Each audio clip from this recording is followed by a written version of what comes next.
Magpapasko na pero maulan pa rin. Hindi tuloy ako makagala. Kaya nagluto na lang ako ng paborito kong sinigang na baboy. Napakasarap talaga nito sa malamig na panahon. Tignan mo naman yan, nakakatakam. Inumpisahan ko lang yan. Sa paggisa ng sibuyas, bawang at kamatis, gisain mo lang ng malupit yan hanggang sa lumabas ang aroma. At ilagay mo na ang karne ng baboy. Pork belly pala ang ginamit ko dyan. Sangkutsahin mo lang yan ng malupit.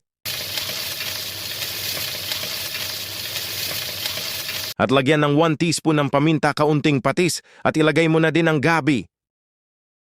Sangkutsahin mo lang yan ng mabuti, at lagyan ng tubig, takpan at pakuluan ng mga 30 minutes. At makalipas ang ilang minuto, ay nilagay ko na ang siling berde, at syempre hindi mawawala ang sinigang mix with gabi. Haluin mo lang yan at kunin ang gabi, siguraduhin na malambot na. Durugin para mas lalong sumarap ang sabaw ng ating sinigang. At kung umabot ka dito ay baka pwede mo naman i-like ang video na ito at mag-subscribe ka na din sa aking munting channel. Maraming salamat! At ilagay mo na din ang mga gulay. Takpan at lutuin pa ng mga 2 minuto. At makalipas ang ilang minuto ay ilagay mo na din ang kangkong.